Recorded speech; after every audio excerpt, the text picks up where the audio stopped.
Amigos, el día de hoy vamos a hablar, tengo aquí a mi lado al señor Paulino. Señor, ¿cómo está? Muy bien, Michael. Muchas gracias por otra vez darme la oportunidad de estar en este espacio.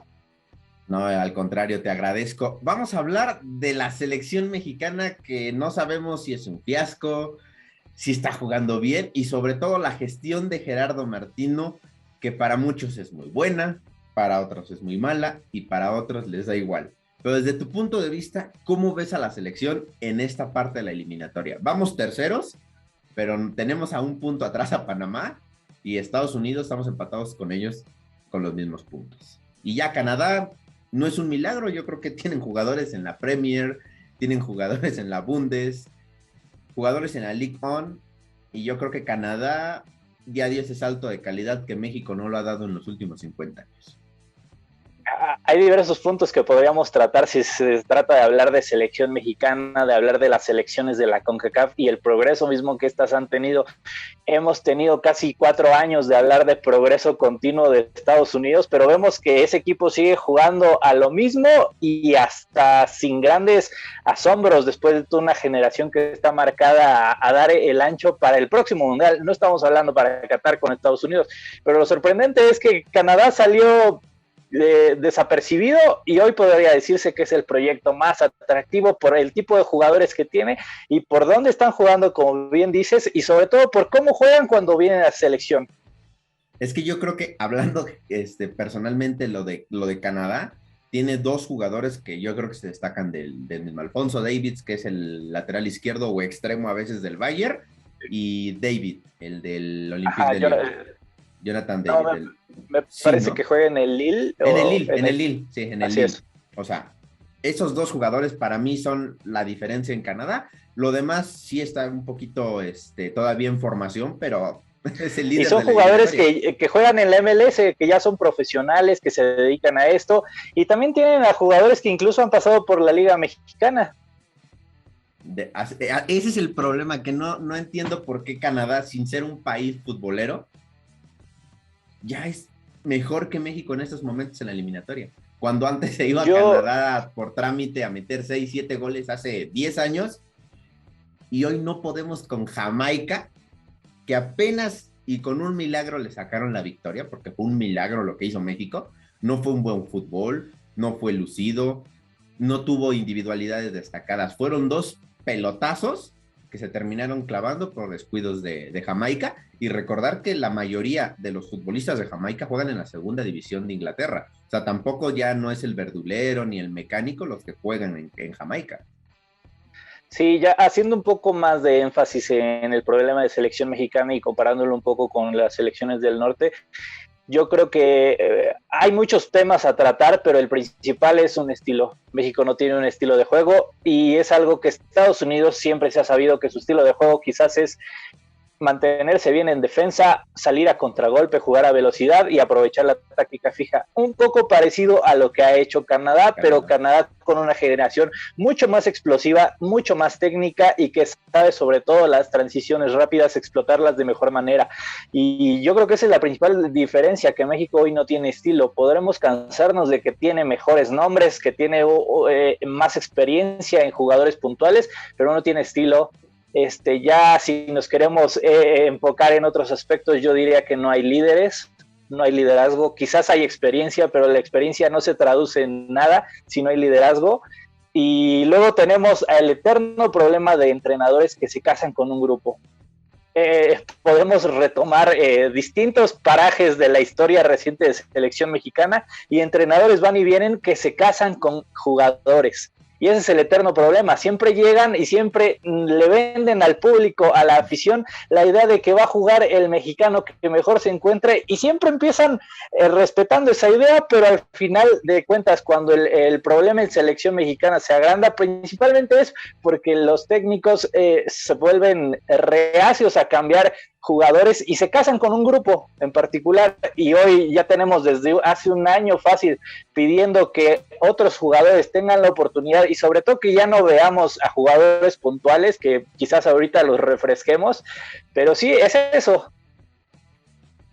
Un punto que tocabas muy, muy importante, que Estados Unidos y Canadá salen al latigazo, al contragolpe, por futbolistas que tienen esas características físicas. Son muy rápidos, son ágiles y todo eso. ¿Crees que la selección mexicana se hizo vieja y no tiene esos hombres, salvo Lozano y de vez en cuando el Tecatito, que salgan con esa explosividad?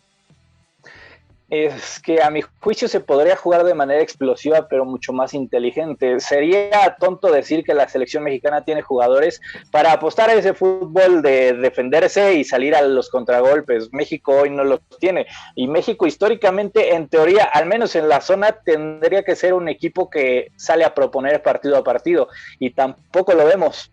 Y yo creo que ese es el principal problema. México no tendría que adoptar estas mismas filosofías que tienen hoy Estados Unidos y Canadá. México tendría el prototipo de jugadores para tratar de jugar a algo más o mucho más estructurado al menos. ¿Y la culpa de quién crees que es? ¿Por el tipo de jugador que tenemos o el tipo de planteamiento que ha hecho en este proceso Gerardo Martino? Porque también con el profe Osorio era, ¿por qué tanta rotación? ¿Por qué tanto movimiento? Exactamente. Y con el Tata es, ¿por qué los mismos? ¿Por qué siempre arranca Funes Mori cuando nada más ha hecho un gol en selección y lo hizo en la Copa Pistón? O sea, ese es el problema. Es a mí lo que a veces me choca o me cae mal, de que criticamos todo lo criticamos, pero nunca le echamos la culpa al jugador. O sea, sí, está bien, lo pones, pero Funes Mori, digo, con Monterrey tuvo 2, 3 torneos buenos, pero en cuanto le dieron la carta de naturalización, dijo, ya soy mexicano, voy a hacer lo mismo, y nada más ha hecho un gol. Ahí es donde también entramos de que se casan con un solo jugador. O sea, porque también hablamos del caso de Javier Hernández. No sé qué habrá hecho, no sé qué hizo, no sé si el Tata tiene que disculparse con él o él con el Tata, o hablar los dos, que hay un mediador, decirlo y dame chance. No estoy en mi mejor momento, pero también el delantero que tienes no está en bien momento. Raúl viene saliendo de la lesión que tuvo muy fuerte, apenas está recuperando otra vez de una lesión que tiene en la pierna. Entonces tenemos a Henry, que cuando entra responde, pero tampoco Henry es la figura para poder marcar diferencia. Y Funes Mori tiene cartel, pero ya no lo he visto en estos últimos partidos un fútbol interesante.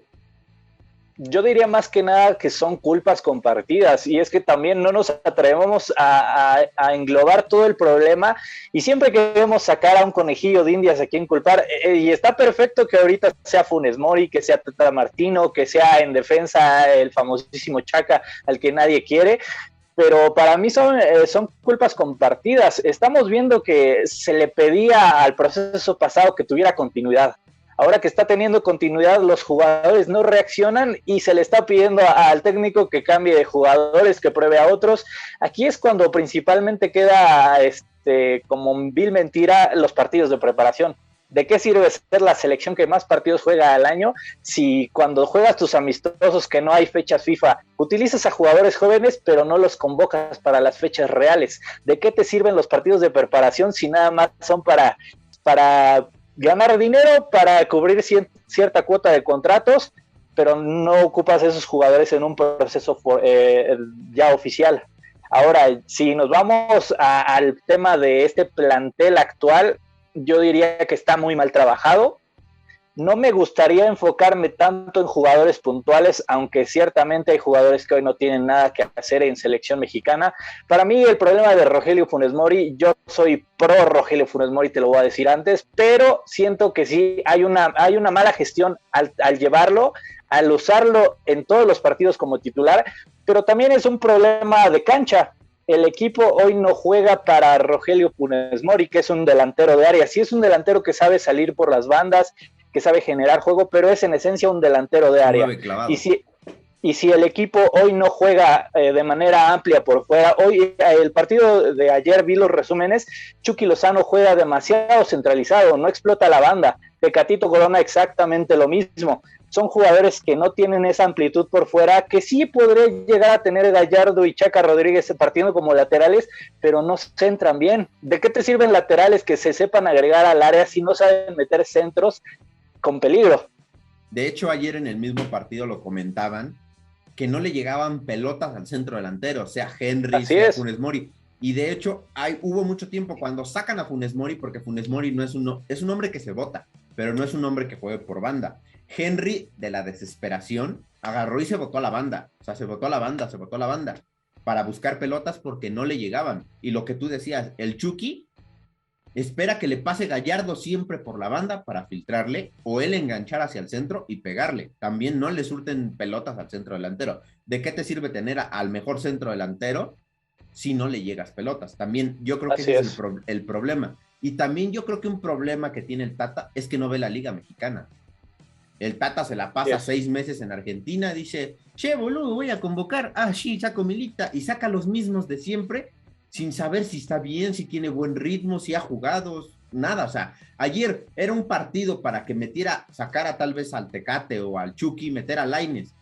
O sea, Lainez de vez en cuando te provocó el penal en Jamaica, o sea, te provocó una jugada de peligro en Jamaica, o sea, algo que tiene que hacer para revolucionar los partidos, pero el Tata no conoce el fútbol mexicano, es el problema, que él se casa con los europeos y dice, y Guillermo Ochoa, porque sabemos que me lo imponen las marcas, sabemos que me lo impone la federación, por lo que engloba a Guillermo Ochoa, y no estoy diciendo que sea un mal guardameta, pero sabemos que hay inamovibles, porque me vas a decir, hoy por hoy, Aldo Rocha, el contención del fútbol mexicano, el campeón del fútbol mexicano, ni siquiera está contemplado cuando Guardado y Herrera a veces no dan los partidos. No te digo que Rocha sea un hombre desequilibrante, pero es un hombre que te sabe jugar bien y fácil al balón.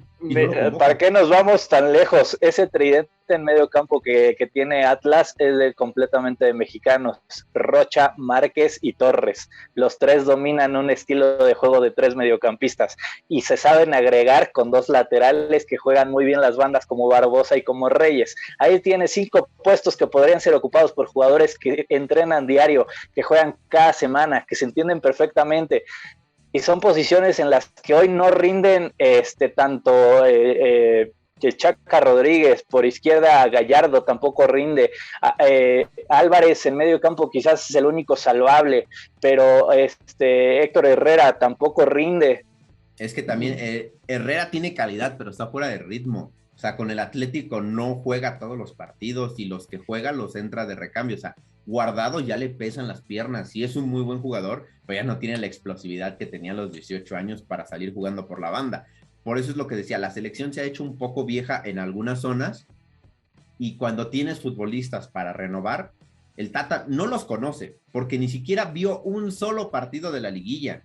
O sea, no fue a los estadios de decir, voy a ver de aquí qué puedo sacar para el proceso, para llevarlo a la Copa del Mundo, porque tal vez no lo contempló en todo el proceso, pero si tú dices, para mí Aldo Rocha se me hizo extraordinario en toda la liguilla y todo el campeonato de Atlas hasta la final, y dices, bueno, no es un jovencito, pero le voy a dar la oportunidad, está en buen nivel, no los ve. O sea, él está 6 meses en Argentina, regresa y avienta los partidos. Y lo que decías de que la selección es de las que más juega en el mundo, pero todos sabemos que son por temas comerciales, no es por querer explotar este tipo de cosas. De hecho, hubo un partido donde jugaron prácticamente la sub-20 y tuvo que ir el Tata a dirigir ese partido por temas comerciales de que fuera la selección mayor, y si la dirigía Lozano no les iban a pagar el contrato. O sea, ese tipo de cosas. Entendemos que el fútbol es una industria con la que se debe de ganar, pero también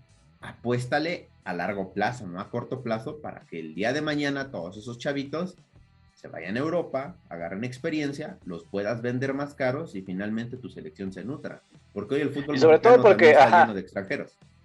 Sí, sobre todo porque estamos hablando de jugadores que hoy ya son el presente, ya no podemos decir que son buenos proyectos a futuro. Hoy ya se tendrían que haber ganado una convocatoria e incluso una titularidad en selección mexicana. Estamos hablando de 5 jugadores de Atlas que para mí tendrían que ser mínimamente convocados.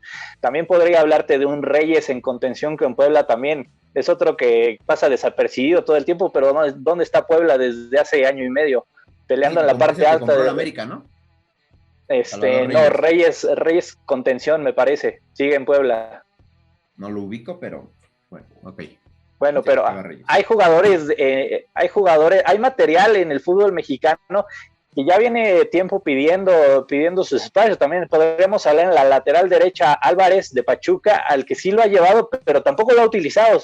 Y es el eterno problema. Se casa con jugadores, se casa con un sistema y los jugadores no le responden en el campo. También ahí también hay que criticar la parte de estos jugadores que ya se está viendo que su proceso en selección mexicana en muchos casos ya se agotó, en otros es increíble que siquiera haya empezado cuando no tenían argumentos, y como equipo hoy la verdad están peleando el repechaje para mí.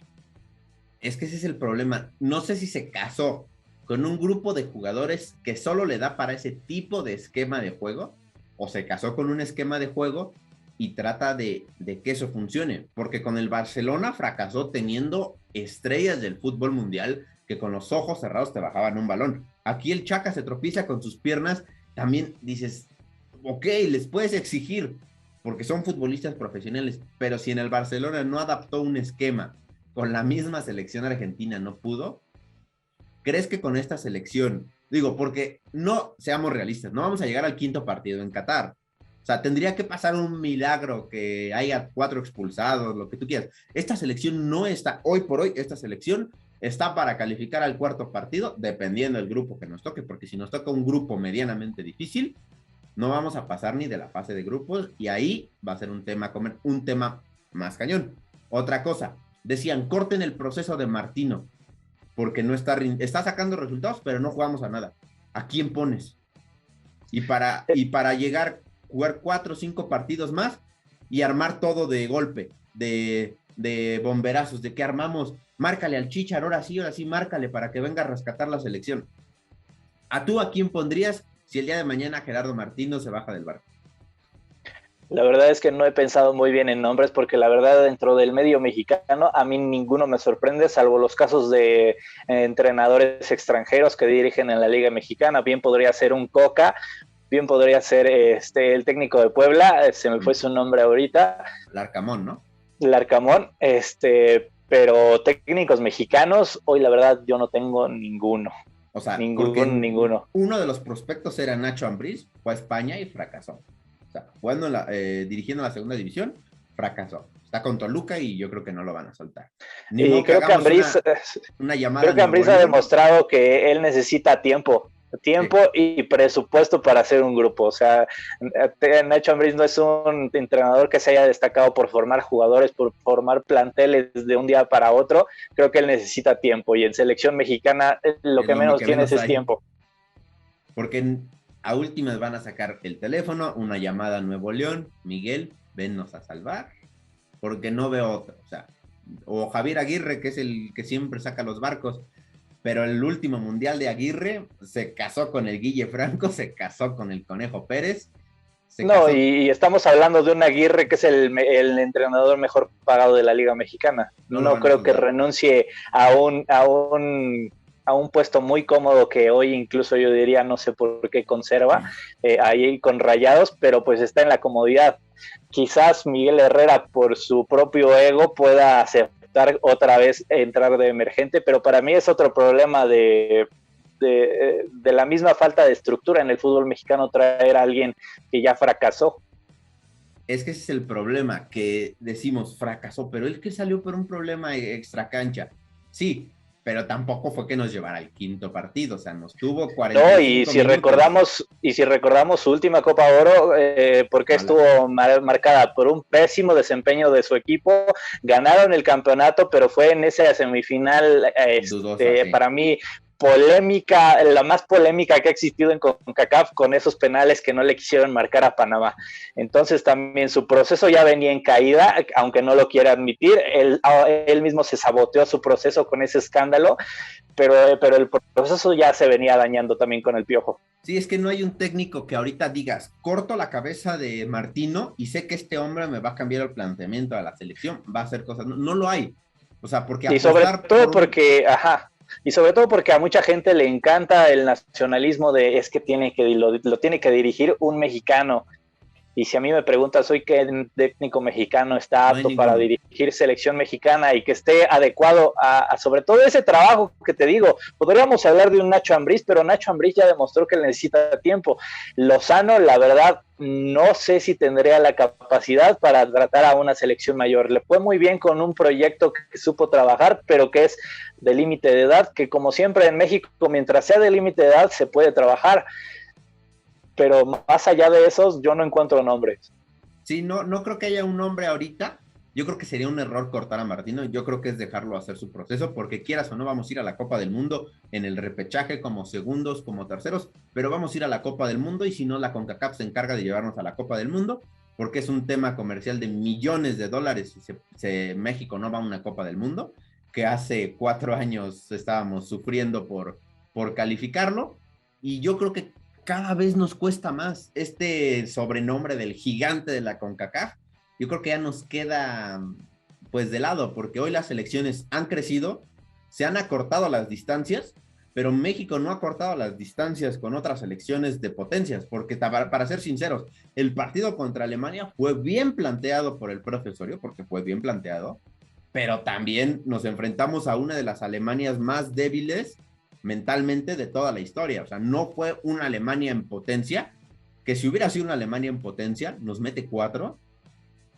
Y digo, sí, fue un triunfo histórico porque como quiera se le gana a Alemania, pero tampoco fue de tirarnos al ángel de la independencia de vamos a ser campeones del mundo. Y esa selección mexicana se veía todavía más fuerte que la que vemos hoy. O sea, siendo sinceros, no vamos a aspirar a un quinto partido, a un sexto, a un séptimo partido en Copa del Mundo si no se trabaja desde las fuerzas básicas y si no se respetan los procesos, porque siempre que empiezan los problemas, cortamos procesos a medias, traemos a alguien que nos levanta el ánimo, nos lleva a la Copa del Mundo y nos deja en el mismo lugar de siempre. O sea, históricamente la selección mexicana solo ha pasado un quinto partido, que fue cuando se jugó en México, y de ahí en fuera todos los procesos han sido lo mismo. Y siempre cada mundial este año es el bueno, esta es la selección de oro, este año tenemos mejores jugadores que antes, y terminamos siempre en lo mismo. Y este mundial, para mí, no vamos a hacer nada destacado. Con milagro sí. Yo creo que vamos a pasar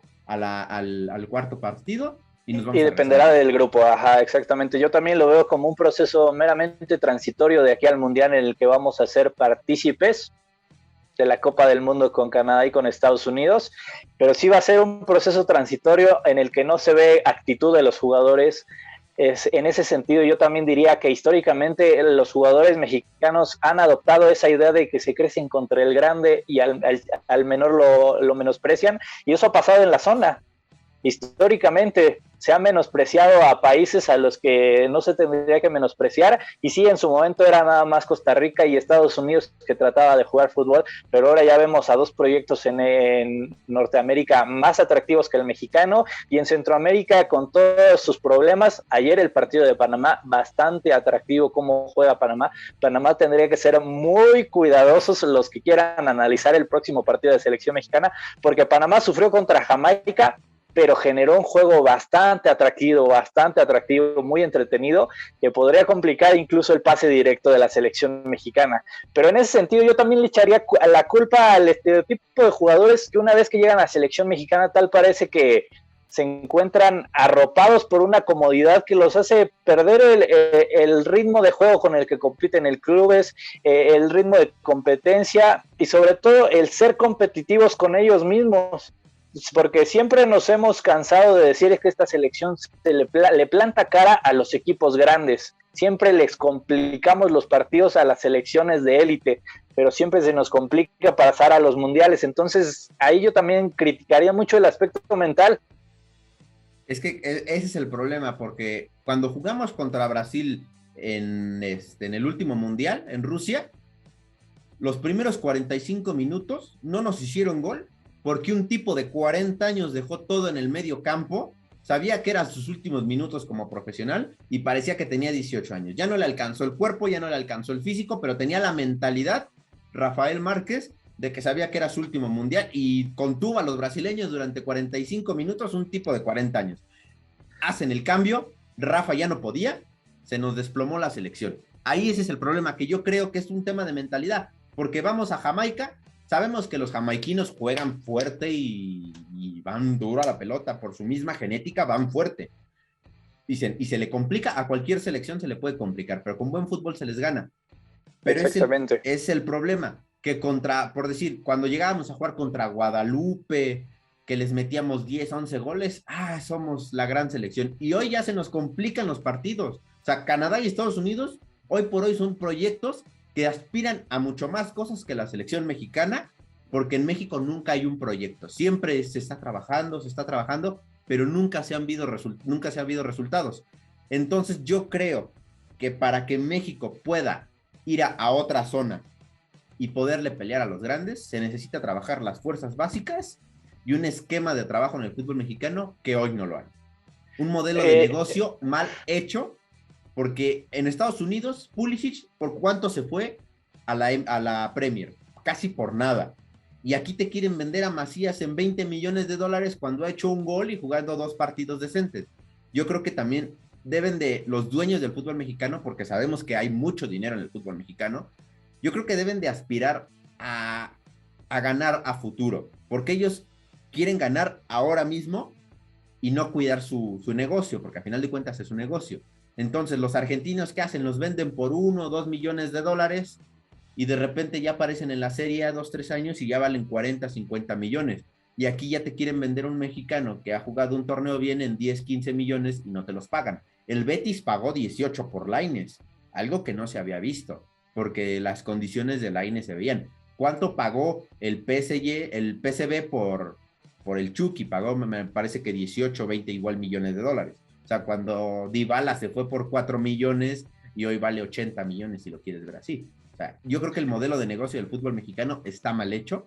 Hay problemas desde la estructura y eso es lo que yo creo que va a evitar que México progrese, porque hay problemas estructurales desde las bases. Y yo, siendo sincero, si no veo un problema radical, yo no veo cómo esto cambie. Para mí, el verdadero cambio radical tendría que ser con México no participando en un mundial, para que verdaderamente las personas empiecen a decir hay que cambiar esto desde las bases. Pero mientras la selección siga generando los ingresos que genera cada ciclo mundialista, no van a importar los resultados en el campo. La selección mexicana va a seguir cotizando en dólares porque tiene la capacidad de jugar a unos cuantos kilómetros en Los Ángeles, en Arizona, en Texas, en Houston. Entonces, mientras el negocio para ellos prospere, los procesos de 4 años van a seguir repitiéndose y repitiéndose y repitiéndose. Y otra cosa que a mí me gustaría ver es que, ok, se fracasa en un mundial, pero ¿por qué no repetir con la misma persona un proceso de 8 años? Quizás ahí se pueda cambiar un poco el ritmo de competitividad con el mismo grupo, con muchísimo más años de trabajo. Pero no, estamos viendo que después de que no se llega al famoso quinto partido, siempre es, vamos a empezar otro nuevo proceso y no hay bronca. Llegamos al mundial, no pasa nada, vamos a cortar el proceso y no hay bronca. Y así la llevamos, entonces. Es un ciclo que no acaba. Hay problemas estructurales de fondo, pero si no los quieres cambiar por mantener tu negocio, pues al menos intenta darle otro giro al deportivo. Sin importar el resultado que sea, si llegamos a la Copa del Mundo, ¿tú mantendrías a Martino para empezar a trabajar estos procesos largos? Porque, siendo sinceros, la selección mexicana luego en un proceso mundialista llega a tener hasta 3 técnicos.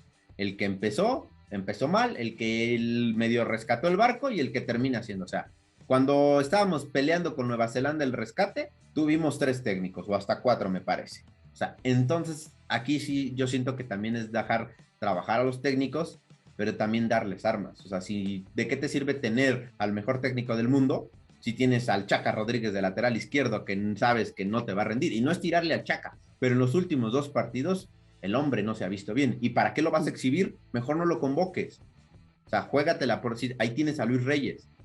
O sea, Luis Reyes es un futbolista que con unas características más ofensivas que el Chaca, pero no lo convocan. ¿Por qué? Porque el Tata no ve los partidos. Entonces digo, ya nos vamos a alargar como 10 días aquí, podemos seguir debatiendo de esto. Así es. Pero vamos a cerrar el tema. Para ti, ¿Gerardo Martino debe de seguir en la selección mexicana? Desde un punto de vista meramente personal, para mí se tuvo que haber ido después de perder el verano contra Estados Unidos, para mí. Pero es obvio que va a seguir porque su proceso venía antes del verano pasado, venía siendo sólido, medianamente sólido, sin ser espectacular, sin ser convincente, era sólido. El problema después de este verano es que vemos un Tata Martino que ya no encuentra soluciones nuevas, que parece estar negado a buscarlas en el medio mexicano, pero que no va a tener problema alguno, creo yo, para estar en Qatar 2022. Para mí él no es el hombre adecuado desde hace unos cuantos meses, desde que te digo que perdió las finales contra Estados Unidos. Para mí él no es el indicado, pero hoy no hay más a donde ver en un lado emergente. Hoy no habría alguien que tú podrías decir él nos va a sacar a flote, sobre todo porque Tata Martino nos puede sacar a flote. no estaría haciendo algo maravilloso, alguno nuevo, estaría haciendo lo mismo que él podría hacer. Ok, y otra cosa, ¿crees que Javier Hernández merece una convocatoria a la selección mexicana? Independientemente de lo que haya pasado, porque tú ni yo sabemos qué pasó, pero Sí, exactamente. si ambas partes, digamos, saldan su deuda de lo que haya pasado, no sabemos qué fue, no hay que especular, pero meramente futbolística, ¿tú le darías una nueva oportunidad a Javier Hernández? No. No, y por el simple y sencillo motivo de que hoy no tiene ritmo de juego, su equipo es de los más sobrevalorados en la MLS. Su equipo a duras penas creo que se metió a playoffs en la temporada pasada, pero no aspiró a nada más y no tiene los números que hay que lo hagan meritorio de ser un convocado a selección mexicana. La parte, ya lo último, la parte más débil de la selección mexicana, estamos claros que es la defensa. Los centrales y los laterales es la parte más vulnerable de la selección, porque ayer Costa Rica con un solo centro delantero hizo batallar a la defensa mexicana como no tienes una idea. Entonces, ¿quién llevarías a la parte baja de la selección mexicana? Dame A tres la nombres. parte baja, 3 nombres. Para empezar, yo cambiaría a los 2 laterales y pondría a los 2 de Atlas. A mí Reyes y Barbosa me encantan. No entiendo por qué Johan Vázquez no es titular en este equipo. Que venía tocado, según. Sin ser de un defensa consolidado, me parece que competir en Europa día a día, en una liga tan fuerte como es la italiana, y que se haya consolidado tan rápido en un Genoa que tristemente también va a descender, pero hay que tomar en cuenta que él se supo afianzar en cuestión de semanas a ese equipo y agarrarse de una titularidad, tiene que ser considerado como titular indiscutible. Y yo no sé si Héctor Moreno hoy tenga las capacidades. Para mí Héctor Moreno sano y 100% es un jugador que tiene que jugar siempre en selección mexicana, pero de ahí en fuera yo no veo talento y capacidad suficiente en los otros centrales a los que llaman. Entonces ahí sí yo tendría problemas para complementar a Johan Vázquez con alguien más.